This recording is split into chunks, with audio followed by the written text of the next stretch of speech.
The 112, I want to do this video on capital preservation and using your capital efficiently, and to offer new strategies to the ZTRADEZ members.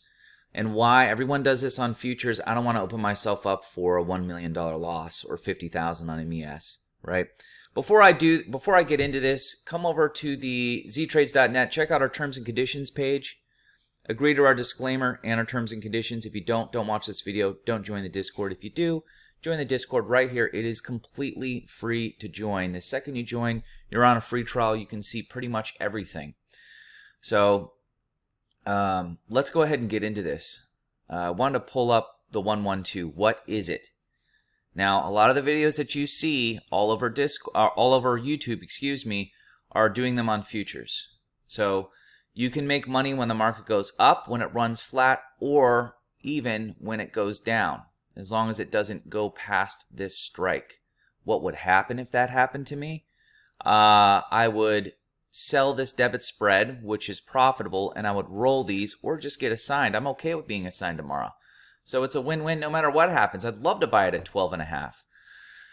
So $12.50. So this is a debit spread. 112. Buy one put, sell one put. This is a debit spread. Sell two puts. 1, 1, 2. The 112. This is a debit spread. The difference between this and this is around $80-ish. This is paying me $1.08 times 2, $216. Right? 216 basically minus 8. This math may be a little bit off here. You can see the spread is very wide. It goes up to 256 down to 131. So I can also fill on these separately, and it basically does the same thing. I can enter each one at a time. Buy side first, right? Then the sell side, and make sure that it works better and manage it that way. I don't have to enter all at once like this. So if this debit spread right here is going to be, I'm expecting that to be a loss, right? About an $80 loss. I'm expecting this to be a win. I don't expect it to hit this strike. If it drops below this strike, that's where this thing starts to become red, right? This has a max profit. This has, this can just keep running. Now, if I had what people do is a black swan hedge. It's basically an iron condor, but skewed differently as they add one over here, but it hinders how much you make. And I would love to get assigned tomorrow, so I'm not going to do a black swan hedge. They may basically do that on futures because your loss could be $500,000 on ES. All it takes is Russia to sink one aircraft carrier. We're right there in those times. I don't want to open myself up to that risk. They say it'll never happen. Oh, they sink an aircraft carrier, or we go to World War III. You're screwed anyways. Not necessarily. COVID, right? There was videos where one guy lost 1.3 million. 1.3 million during COVID doing the 112. So some people take it up a notch and sell 3 of these. If you're okay with getting assigned, you can do that. But keep in mind, look at my max loss is not 2,100. Mara you would have to be assigned, and it would have to go to 0 for that max loss to be there. So that's not going to happen, in my opinion. Anything can happen though, right? Max profit would be 334. I'm really looking at this. What this would be in the middle. It'd be around 150 bucks or so, right? Because I'm expecting this to expire worthless. That's money in my pocket, and this to be a $80 loss.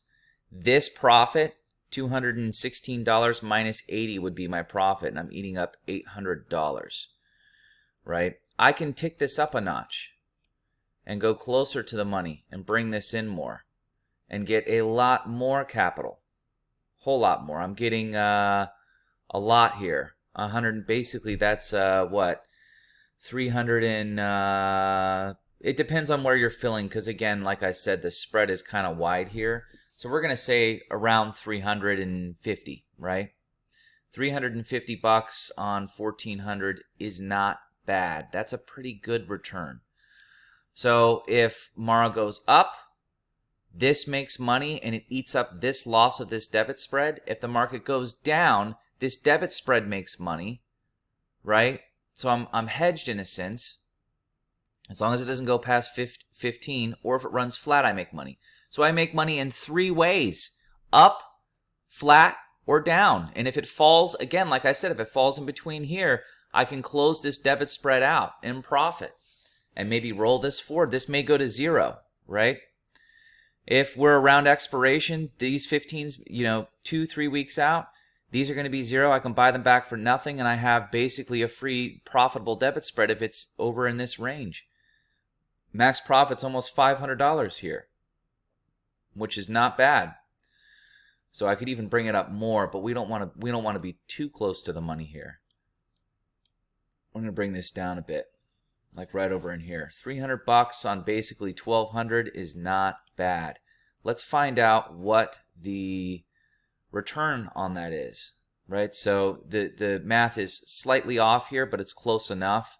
It's a 24% return on my money in how long here? I mean, I may not have to wait all the way until expiration. So that would be 5 months. So 24% in 5 months is not bad. Doing that twice in a year is a lot. Now, I wanted to talk about capital return-wise, guys. So I want to talk about capital efficiency, right? So I'm making basically $300 here, depending on which strike I'm going to go with. I'm basically making $350 here on 1,400. That's with only eating up $1,400 in buying power. That's not bad, right? Because if I wanted to just remove these, focus on the buying power here, and I'm just selling cash secure puts, we're at 1,800 for, and the return is around the same, right? 190 times 2, it's basically the same. So this is eating up a lot more buying power, a lot more. So over here I'd be getting 500, but your return will be better on just selling cash secure puts, but you're not covered. I have more room. I have a lot more room, and I can maneuver better if I'm doing a 1-1-2. I'm gonna explain it again. Let's go into the table. We're gonna add another option here. Why is it not letting me add another option? There we go. Right? Again, I'm hedged. Remember, 1-1-2, 1-1-2. I can bring this up even closer if I wanted to, giving me whopping, that's a $500 return right there. 325, that's 90. 500 minus 90, that's a lot. That's a whole lot. Over here, if I wanted to bring it in tighter, I'm making that much, which is great, but I'd want these to be a little bit further out, right around there, for these to expire worthless. So, and if these expire worthless in the next 3 months, if these are basically nothing, and Mara really rips a lot, and these are worth 0, I can just go ahead and buy these back, and I have a free I have a free hedge on Mara. Costs me nothing at that point. I can just leave it there, and I can sell more puts, right, leading up to that. I can go closer to the money, right? There's ways I can maneuver, and if Mara collapses and drops a lot, I can, like I said at the beginning of the video, I can sell this put debit spread in profit, and then roll these further out if we're near expiration. So, and the reason why you can go all over YouTube, and you can see people doing the 1-1-2 on futures, and it can be very, very dangerous. We're going to look at our max loss here, and we're going to set this up properly.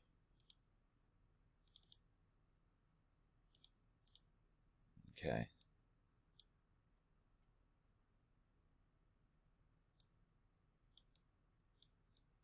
We have a debit spread. Keep in mind at my max loss over here, my buying power effect, which is crazy, which is why I don't do these on futures. It's a lot. It's a whole lot. I mean, it's a boatload. So it's just a way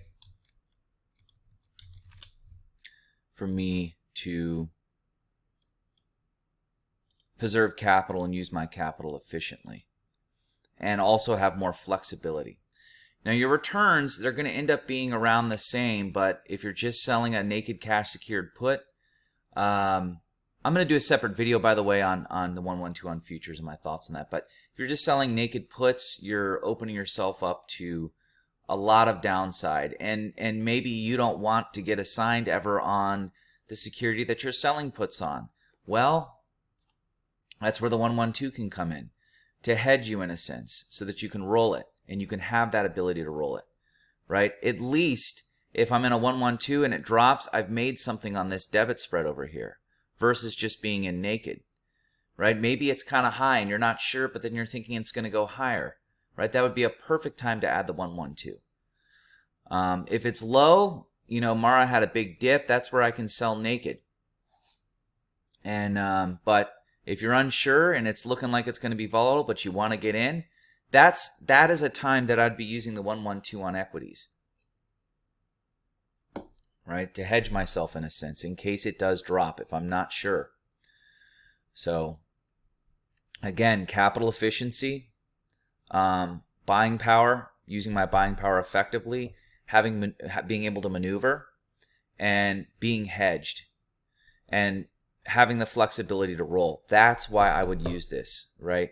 If it drops in between here, I get a whopping profit. If it looks like it wants to keep going, I can close this out in profit and roll these to a further out expiration. I can enter these separately, guys. So I can get the best fill because we can see the spread's pretty wide, 290 to 366. I can buy this separately, starting off with the buy side, then go ahead and sell one, and then go ahead and sell two and set it up that way. You can enter as a whole in here, but I would rather do it that way so that I could get the best fill on all the options, which could give me an extra 30 or 40 bucks in this scenario. If you guys would like to learn more, make sure to like and follow. I'm gonna follow this video up and start going into a deep dive of advanced options, of the flexibility of doing credit spreads, and how I can mitigate that when that goes wrong, because a lot of people just exit when it's a loss, and they're doing it wrong. On iron condors as well, how to set up the stops, what your options are when it goes wrong, and how to set it up in case it goes wrong. So I'm going to be following this video up with many other videos, and I'm going to be diving a lot deeper into the 112 as well as the 113 on futures as well as equities.